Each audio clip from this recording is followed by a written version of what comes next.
Mel Gibson made a startling revelation during a live episode of The Joe Rogan Experience, leaving even the host momentarily speechless. He spoke about a figure that had endured brutal torture, whipped, beaten, pierced by thorns in the hands and feet. The wounds, he claimed, are undeniable. The hairstyle aligns with that of the 1st century, and pollen traces found on the cloth originate from the same region.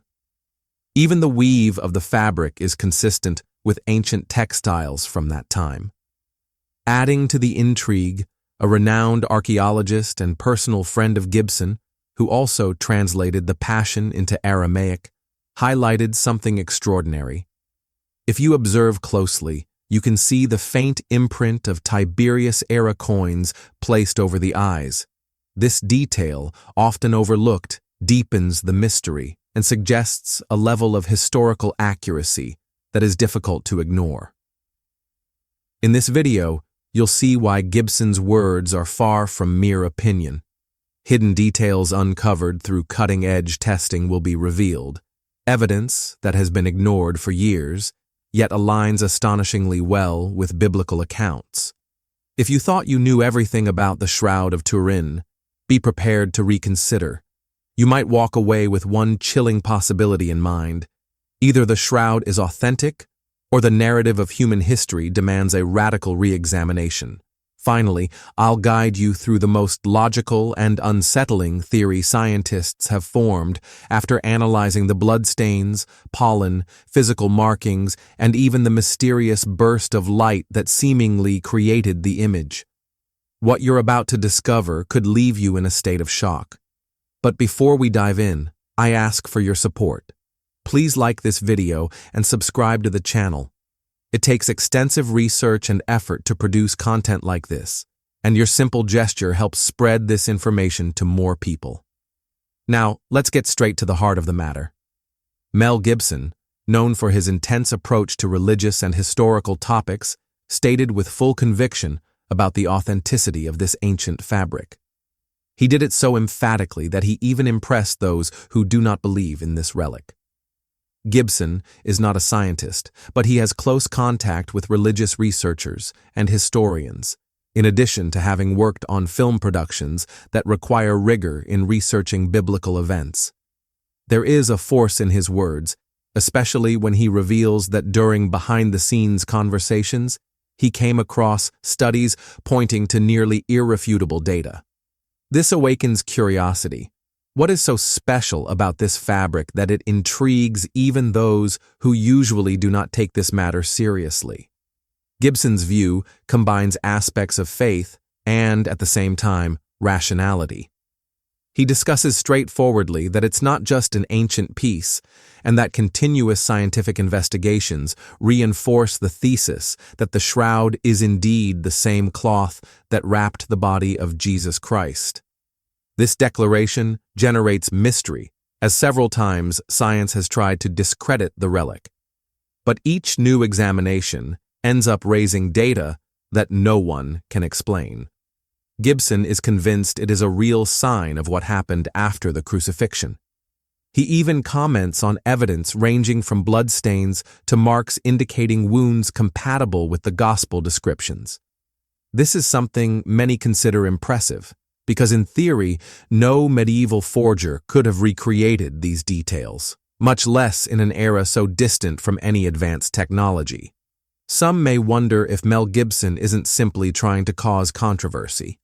He claims to have become even more convinced after studying testimonies from experts linked to research projects like the STURP project. This team was composed of internationally credible scientists connected to areas like NASA, nuclear physics, medicine, and other disciplines. They found scientific evidence that the shroud dates back to Jesus' time and that there are indications that correlate with biblical passages. Biblical passages talk about the cloths and shroud that wrapped Jesus' body after the crucifixion. The Gospels of Matthew, Mark, and Luke highlight the actions of Joseph of Arimathea, who asked Pilate for Jesus' body and placed it in a new tomb that was his own. According to Matthew 27:59-60, Joseph took the body, wrapped it in a clean linen cloth, and laid it in his own new tomb, which he had hewn out of the rock. Moreover, the Gospel of John narrates what Joseph of Arimathea and Nicodemus did. According to John 19:40, they took the body of Jesus and wrapped it in linen cloths with the spices, as is the burial custom of the Jews. In historical terms, it's worth contextualizing that the Shroud of Turin is a piece of linen measuring approximately 4.36 meters by 1.10 meters and would have been used after the crucifixion. The image imprinted on the fabric shows a man with wounds that match the execution described in the sacred writings. There are marks on the wrists and feet where nails would have been, an opening on the right side of the chest where the Roman soldier's spear pierced, and clear signs of being crowned with thorns. This is something historians know was not a common practice for crucified individuals, but a peculiar humiliation reported in the biblical texts about Jesus. The question of the pollens also adds to the intrigue. This part attracts curiosity and has served as the basis for many scientific publications. Types of pollen were detected that refer to plants that no longer exist or are at least not found in places different from where Jesus lived. Scholars claim that much of this pollen is typical of the Palestine region and dates back about 2,000 years. Someone trying to forge the fabric in the 1300s or 1400s could never have inserted these microscopic details, including pollen from extinct plants. Another detail that challenges skepticism is the analysis of the marks on the eyes of the man depicted on the shroud. It was discovered that there are traces similar to coins that, according to Jewish customs, were placed over the eyes of the deceased before burial.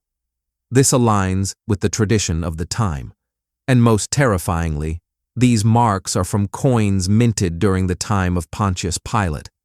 It's a strong historical stroke, as it not only fits the local custom, but also the precise date when Jesus was crucified. Gibson, by citing this, makes us question, how could such a specific detail be forged, especially in an era without modern technology? The issue of the blood type also raises questions that many did not expect.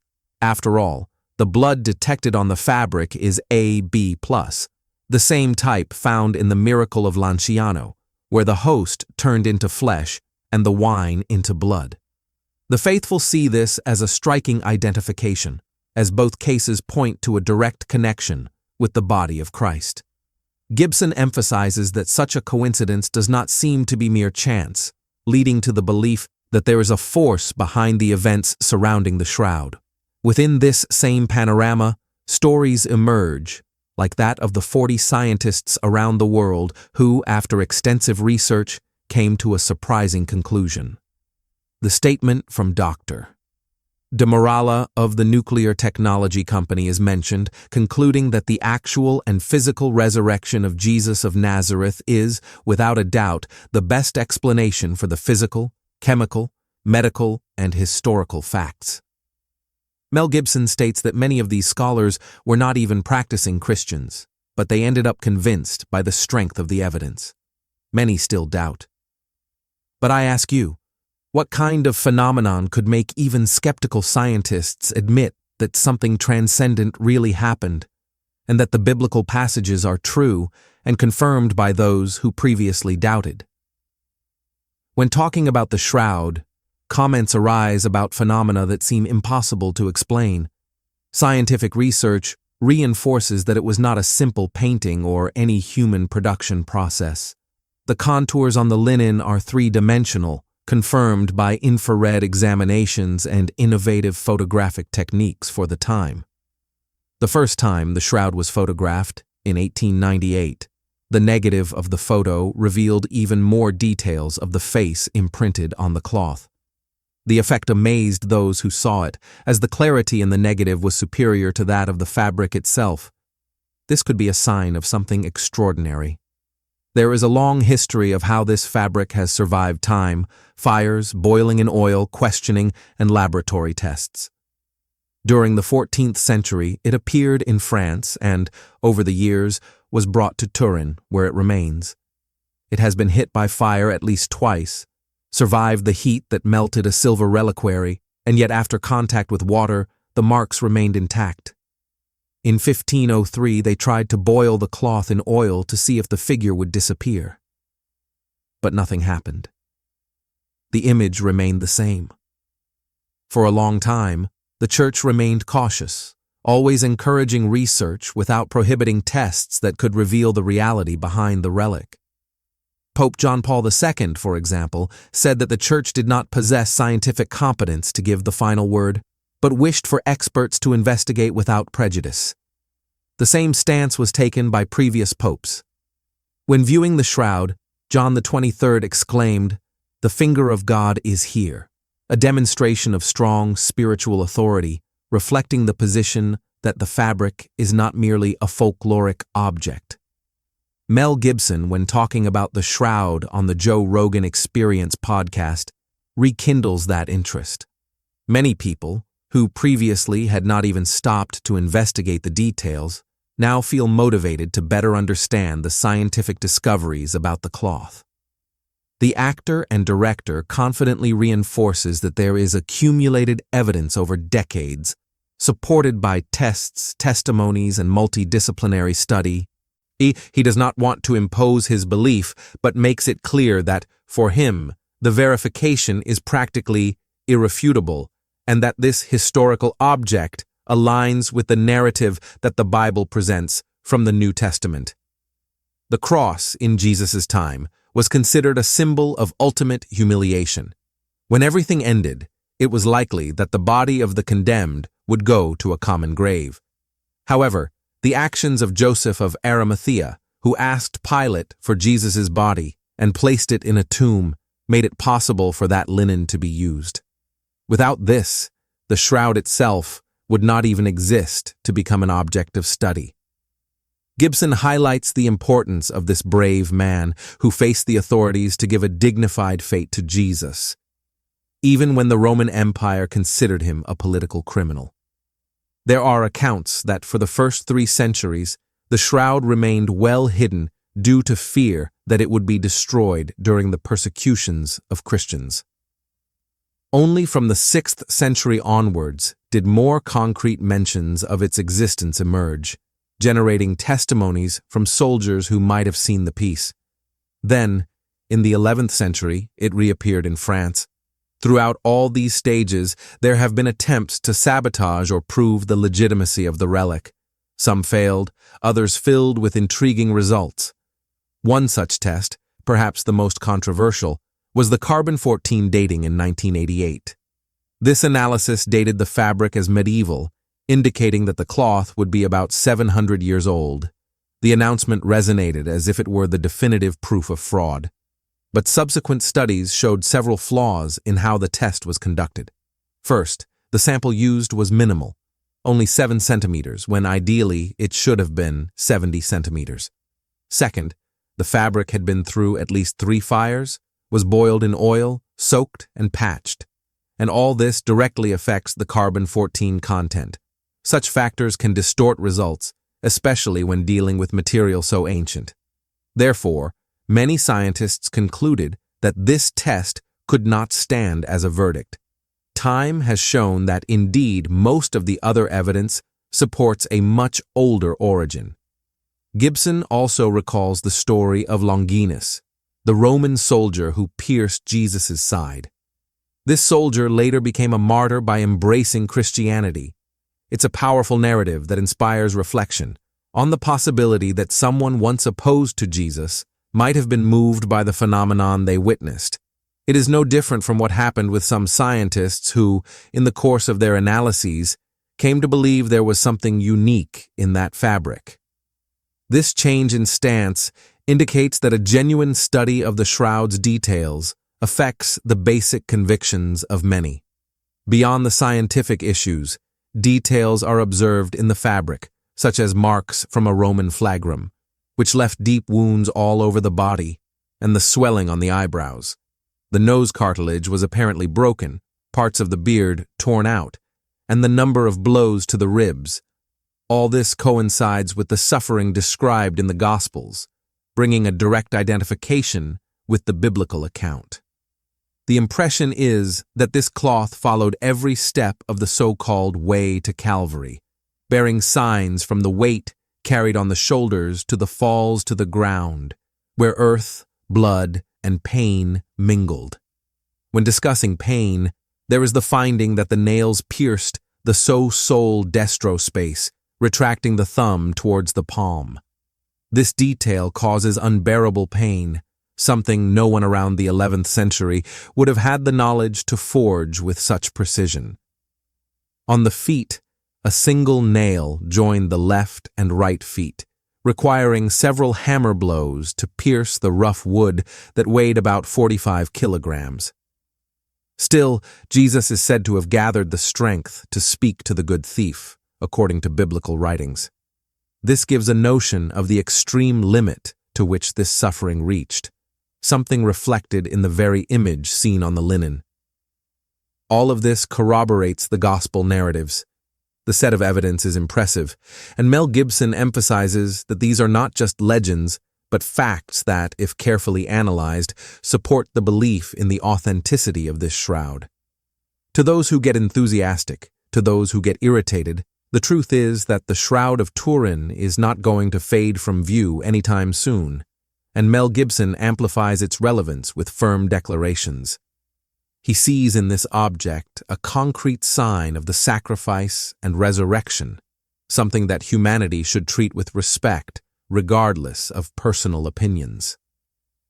It is difficult to deny that this fabric contains historical and scientific elements capable of challenging simplistic explanations, and all this without contradicting the Gospels, which have always narrated step by step what is now identified in the blood, contours, scourging, and marks on the cloth. The shroud continues to be a piece that intrigues people of different beliefs, even those who say they have no faith. Scientists keep researching, and the faithful keep venerating. With each step, more robust explanations emerge about the true value of this object, and it is symptomatic that, even with so much study, no consensus contrary to the gospel narratives is reached. On the contrary, what is discovered seems to confirm the ancient accounts. In a universe of millions of historical artifacts, few generate as much discussion and fascination. This climate of exclusivity increases even more when one realizes that no other supposed burial cloth boasts so many convergent features. There are ancient cloths, pieces of fabric from various civilizations, but nothing with the same level of detail and temporal, geographical, and cultural coincidence. It is an object that escapes usual explanations, becoming a focus for those who study biblical archaeology, theology, forensic science, and other disciplines. Mel Gibson assures that he has no interest in creating conspiracy theories. He states that his intention is merely to spread knowledge about what has already been discovered. On one hand, some applaud and say it helps illuminate a relevant issue. On the other, there are those who criticize him, claiming it reinforces a religious discourse. Be that as it may, the shroud remains a tangible heritage that spans centuries, bringing the mark of something that, for many, is the most striking proof of what is read in the scriptures. Even so, some prefer to maintain the hypothesis that it is an elaborate creation from some medieval period. Only no one explains how a negative image was produced, without ink traces, with a three-dimensional depth level, and with blood that matches a physical injury. It's not a piece that can be easily explained away. And for Gibson, it all fits perfectly with the conviction that it is indeed the cloth that wrapped the body of Christ about 2,000 years ago. Gibson reiterates, at the end of his statements, that he sees no contradiction between faith and science, as both can walk side by side to help understand such a significant event. He believes this relic legitimizes the narratives of those who, throughout history, have placed the crucifixion and resurrection as central pillars of Christian faith. And for those who undertake a thorough and serious study, there may even be a genuine conversion, as happened with researchers who started skeptical and ended up convinced that there is something greater behind this linen piece. In an informal conversation, Mel Gibson seems to instigate people to open up to a possibility larger than mere myths. He confidently transmits the authenticity of the shroud, and instead of asking the audience to believe without thinking, proposes that everyone seek the evidence for themselves. Many who read the official documents of the research project end up surprised to realize that the team was diverse, with different beliefs, and still reached similar conclusions. Ultimately, the power of the shroud comes precisely from this mix of complementary factors: biblical narratives, archaeological indications, laboratory analyses, all pointing in the same direction. Not everyone will accept it as true, but the topic is rich in details, and each year new studies emerge. With this stance, Gibson stirs mystery, curiosity, authority, and identification, leading the public to reflect on the meaning of Christian faith and what the existence of an object so coherent with the Passion of Christ could mean. Of course, he doesn't want to impose anything, but he invites people to look at the facts: pollen from extinct species, coins dated from the time of Pilate over the eyes, marks compatible with the Gospels, and the conclusions of renowned scientists. Explaining all this in a contrary way becomes complicated. Science still has no definitive answer for the dynamics of image formation, and perhaps it never will, as this might be a sign of something that transcends mere materialism. That is also the conviction of many who study the shroud with a faith-based perspective. There is no indication that this debate will disappear. The shroud represents a tangible proof of the crucifixion and resurrection for many, and for others, it is a priceless historical object. In any case, it remains a source of questioning and inspiration. Knowing that Mel Gibson, with all his history of research for biblical productions, not only believes in this, but speaks publicly with such enthusiasm, gives it even more relevance. After all, this is the mark of what, for many, is the most striking proof of what is read in the Scriptures. Each one decides whether to accept it or not. But the knowledge about these facts, reinforced by a well-known personality worldwide, sparks that curiosity that few things can quench. Gibson then confirms it's not just belief, but consistent fact. For many, this combination of credibility, scientific data, and sacred history forms an irrefutable set of evidence that affects even the most distrustful. I strongly recommend you watch this video appearing on your screen. In it, I reveal the other side of Christ's death that movies and novels do not show. See you in the next video.